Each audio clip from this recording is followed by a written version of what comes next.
आदाब, नमस्कार, good evening, सत श्री अकाल। एक बार फिर आप तमाम लोगों का स्वागत है क्राइम कहानियां विद शम्स में। इंसानी दिमाग और लालच, इन दोनों की कोई इंतहा नहीं। इंसानी दिमाग बेहद खतरनाक, अच्छे काम में लगाए तो अच्छा और बुरे काम में लगाए तो पता नहीं कहां तक पहुंचे। 6 लोग दुबई से दिल्ली के लिए फ्लाइट पकड़ते हैं।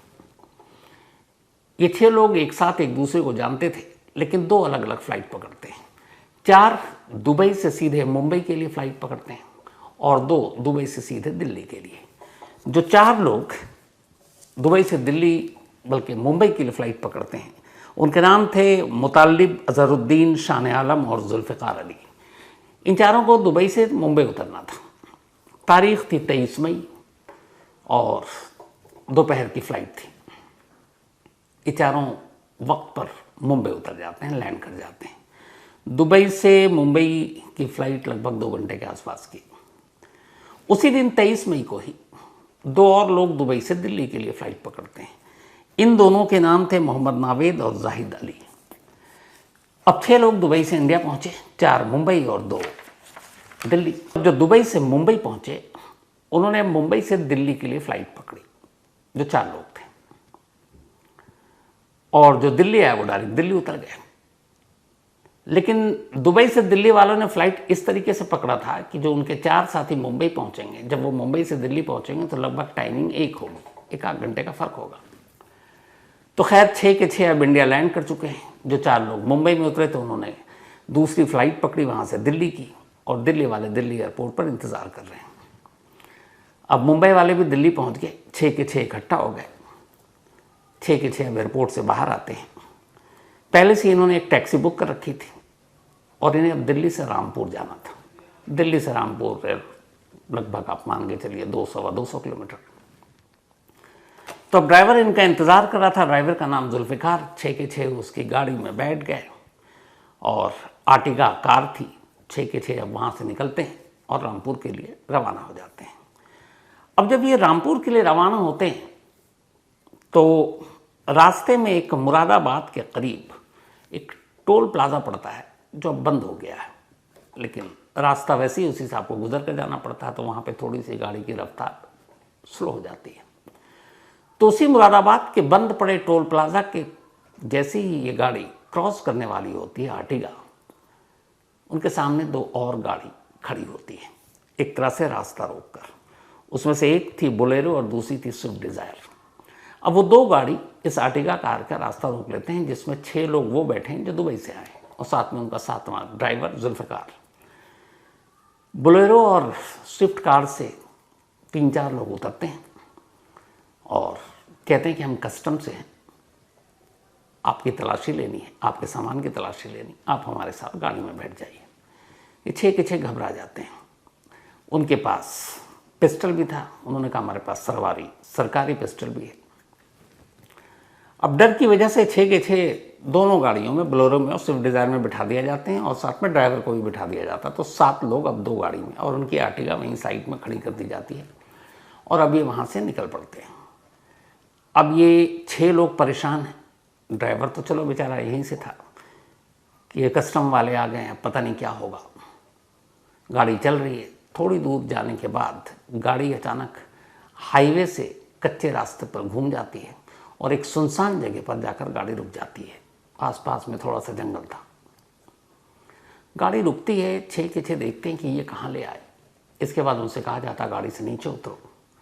गाड़ी से जब वो लोग नीचे उतरते हैं तो अचानक वो लोग रिवॉल्वर दिखाकर उनसे कहते हैं कि ये बताओ, तुम में से किस किस के पेट में गोल्ड है, यानी सोना है।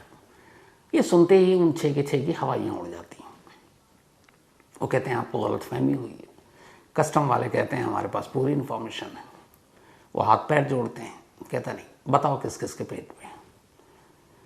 वो कुछ बताते नहीं है। तभी वो कस्टम के अफसर आपस में बात करते हैं कि ये लोग ऐसे तो मानेंगे नहीं, तो हमारी टीम में एक डॉक्टर भी है, चलो इन सब के पेट को चीरते हैं, ऑपरेशन करते हैं, ऑपरेशन करके इनके पेट से गोल्ड निकाल लेंगे। ये सुनकर वो और घबरा गए। अब उधर ड्राइवर बदहवास। अच्छा, उन्होंने ड्राइवर को किनारे में छोड़ रखा क्योंकि ड्राइवर उनके लिए वांटेड था ही नहीं। उन्हें पता था ड्राइवर का कोई लेना देना नहीं है। अब इन 6 के पीछे कस्टम वाले सारे लोग पड़े हुए हैं। ड्राइवर अलग है। उसने देखा कि सारे का ध्यान उस तरफ है। ड्राइवर ने मौका देखा और वहाँ से 1 2 3 दौड़ता हुआ भाग गया। इन लोगों ने उसे भागते हुए देखा, फिर कहा जाने दो। ड्राइवर हाँफता काँपता वहाँ से दूर गया। दूर जाने के बाद उसने 112 नंबर पर सीधे पुलिस को कॉल किया। उसने कहा साहब हम अपने कुछ पैसेंजर को लेकर आ रहे थे और ऐसे ऐसे कुछ सरकारी अफसर हैं, उन्होंने कर रखा और शायद उनके पेट वेट चीरने की बात कर रहे हैं। ये सुनते ही पुलिस हरकत में आई, कंट्रोल रूम तक मैसेज किया।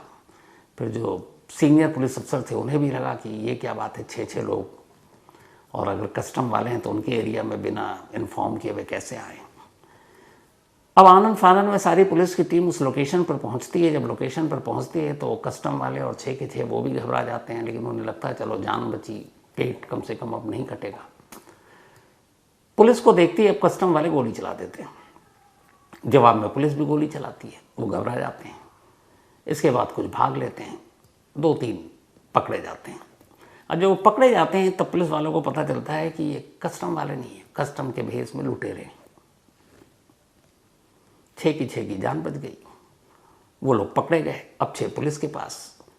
अब पुलिस वाले उनसे पूछते हैं कि ये बताओ, ये कस्टम वाले हैं ही नहीं, लेकिन फिर भी तुम लोग घबरा रहे हो, और दूसरा ये कि क्यों तुम्हारे पेट चीरने की बात कर रहे हैं, ऐसा क्या है तुम्हारे पेट में।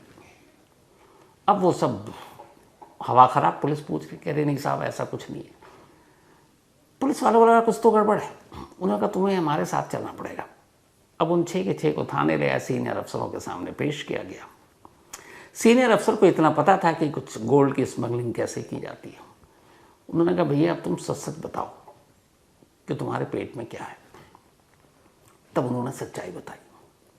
उन्होंने कहा साहब इस वक्त हमारे पेट में करीब 1 किलो से ज़्यादा सोना है, हम 6 लोगों के पेट में, कैप्सूल की शक्ल में है। कुछ हमने कैप्सूल की शक्ल में मुंह से खाया और कुछ प्राइवेट पार्ट्स के ज़रिए हम लोगों ने अंदर ले लिया।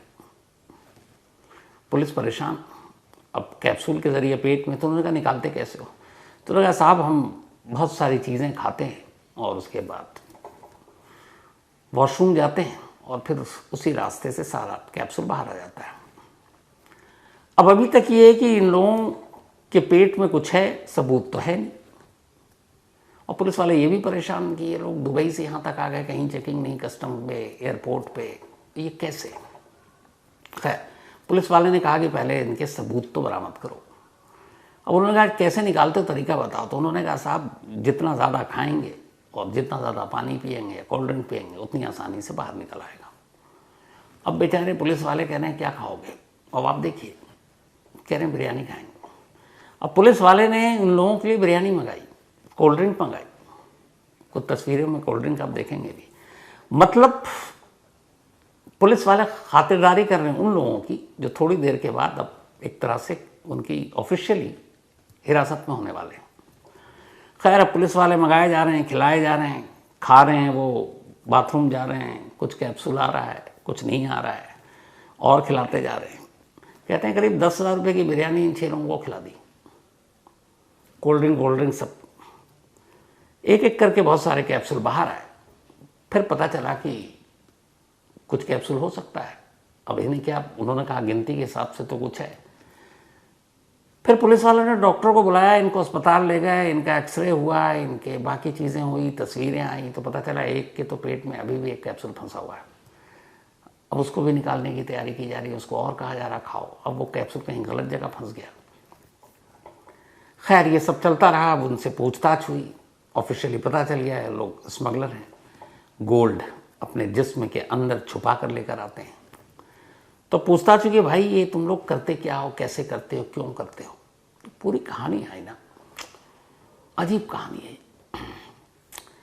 रामपुर और आसपास के मुरादाबाद के कुछ ज्वेलर्स हैं जौहरी, उन्हें पता है कि दुबई में गोल्ड पे जीएसटी नहीं है और दुबई के गोल्ड की क्वालिटी जो है इंडिया से बहुत बेहतर होती है, और दुबई में बहुत सारी रियायत है टैक्स वैक्स को लेकर। तो दुबई से जो गोल्ड आता है उसकी यहाँ पे क्वालिटी इतनी अच्छी है कि उसके रेट थोड़े ज़्यादा भी लोग देने को तैयार होते हैं। तो कई ऐसे ज्वेलर या जौहरी हैं जो दुबई से गोल्ड मंगाते हैं, उनके पैसे बचते हैं, कस्टम के ज़रिए आ नहीं रहा, जीएसटी बचती है, और गोल्ड सस्ता भी है दुबई में। तो आराम से अगर 1 किलो गोल्ड मंगाया तो 20 लाख रुपए तो कहीं नहीं गए सेविंग के। तो कुछ ज्वेलर्स ने एक पूरा धंधा चला रखा है। वो नए नए लड़कों को ढूंढते हैं, कहते हैं कि दुबई घूमने जाना है, वो कहता हाँ। इसके बाद वो उसका पासपोर्ट बनाते हैं। अब उसके लिए ट्रैवल एजेंट के ज़रिए इनका नेक्सस, ट्रैवल एजेंट के साथ समझौता करते हैं और उसे बता देते हैं कि किस धंधे के लिए भेज रहा हूँ, उसको कुछ कमीशन दे देते हैं। ट्रैवल एजेंट इन लोगों के पासपोर्ट बनाता है, ट्रैवल एजेंट इन लोगों की दुबई में होटल की बुकिंग करता है।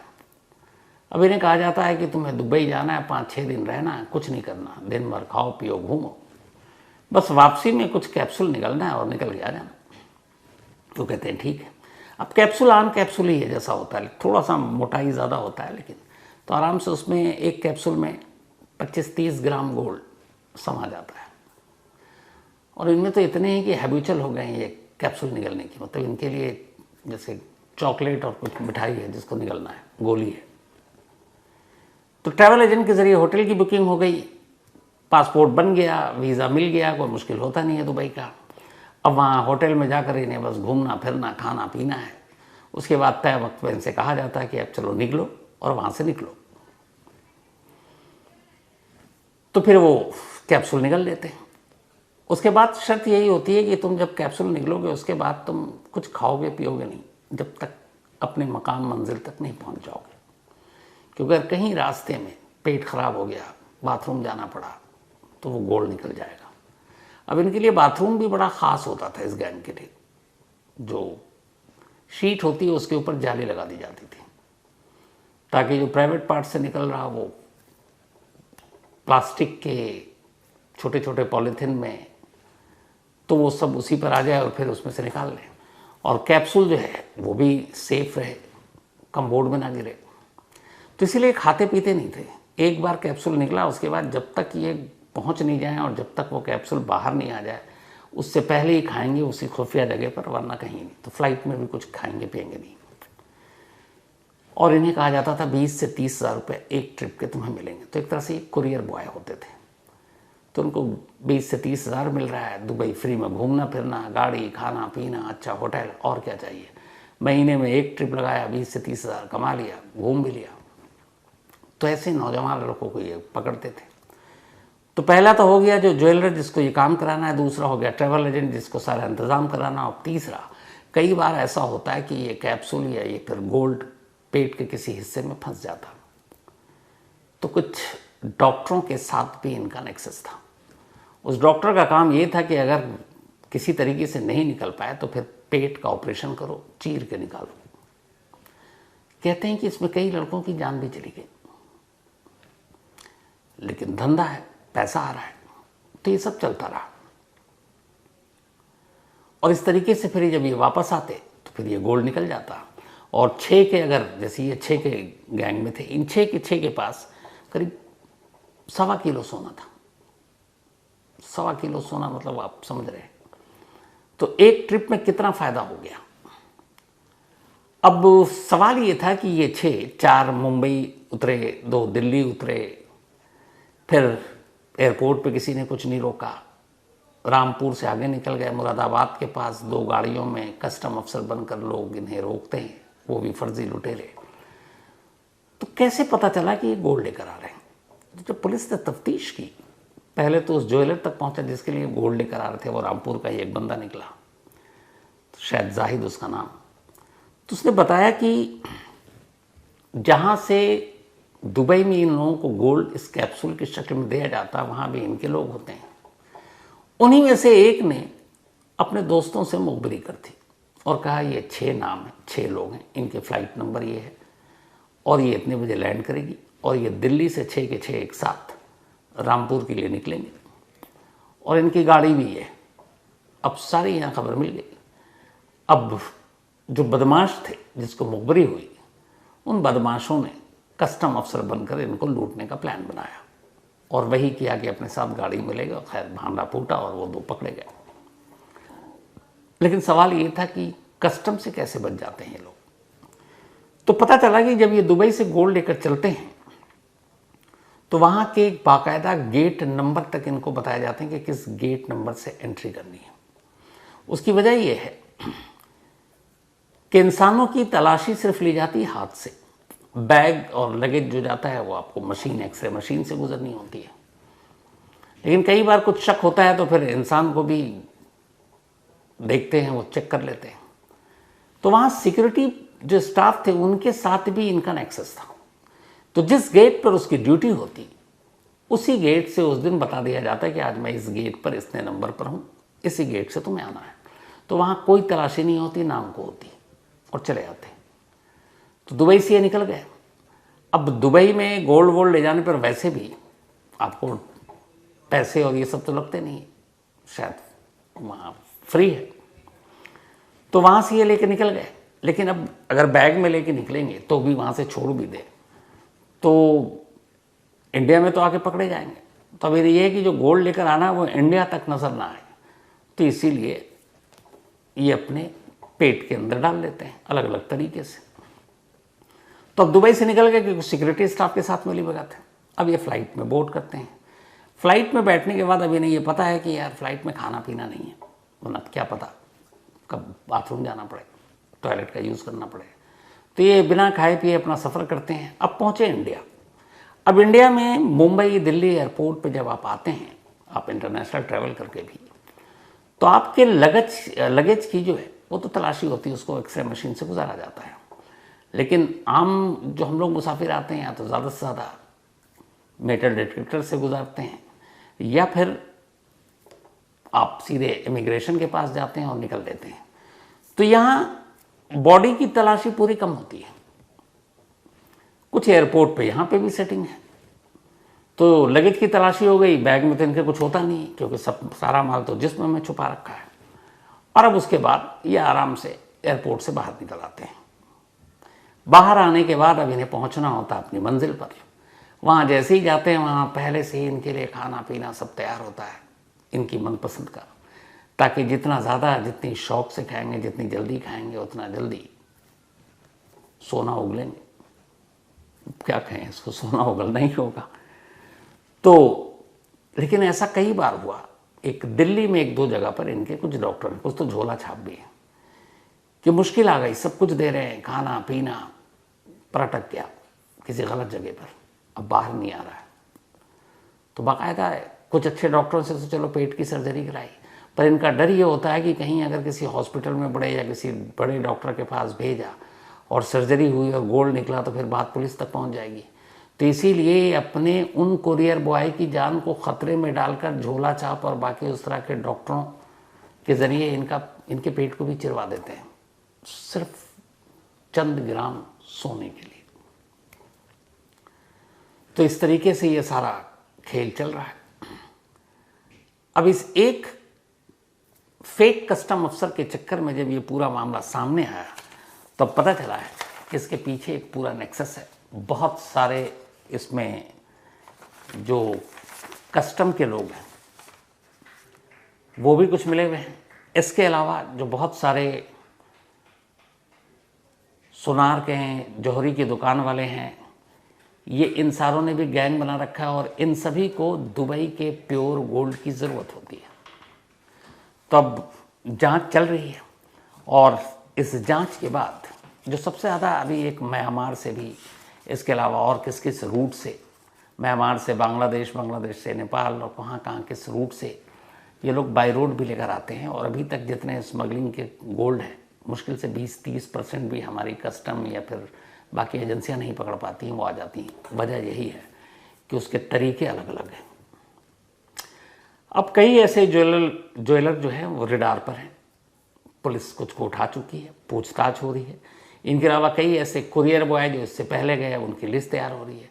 जो आपके ट्रैवल एजेंट जिसने अब तक पासपोर्ट बनाया उनको शिनाख्त कर उनको भी घेरा जा रहा है।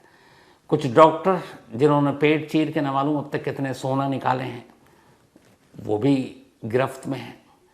कुल मिलाकर एक पूरा गैंग ऑपरेट कर रहा है। ये तो सिर्फ एक रामपुर और मुरादाबाद के आसपास की बताई मैंने आपको, वरना आए दिन ये खबर अक्सर आती रहती है कि कैसे कस्टम वाले ने गोल्ड बनाया जो अपने जिस्म में छुपा कर लेकर आ रहे थे। तरीके भी बड़े अजीब अजीब है। लेकिन सबसे ख़तरनाक यहाँ यही होता है कि अगर कहीं सोना इधर उधर गलत जगह पे फंस गया तो जान तक पर बनाती है। और अभी तक की जो इन्वेस्टिगेशन उसमें ये है कि ऐसे कई कुरियर बॉय की मौत हो चुकी अचानक। उसकी वजह ये थी कि उनके पेट में दर्द हुआ, सर्जरी हुई, सर्जरी गलत हो गया, और पुलिस अब उन सारे मेडिकल रिपोर्ट्स, उनकी मौत, उनकी सच्चाई, वो फाइलें भी खोल रही है ताकि इस नेक्सस की जड़ तक पहुंच सके। तो सोचिए, इंसान का दिमाग और इंसानी लालच क्या कुछ नहीं करवाता। तो क्राइम कहानियां विश्वम्स में आज इतना ही। अब आपसे मुलाकात होगी अगले संडे को किसी नई कहानी के साथ। तब तक अपना और अपनों का ख्याल रखिएगा। Thank you very much.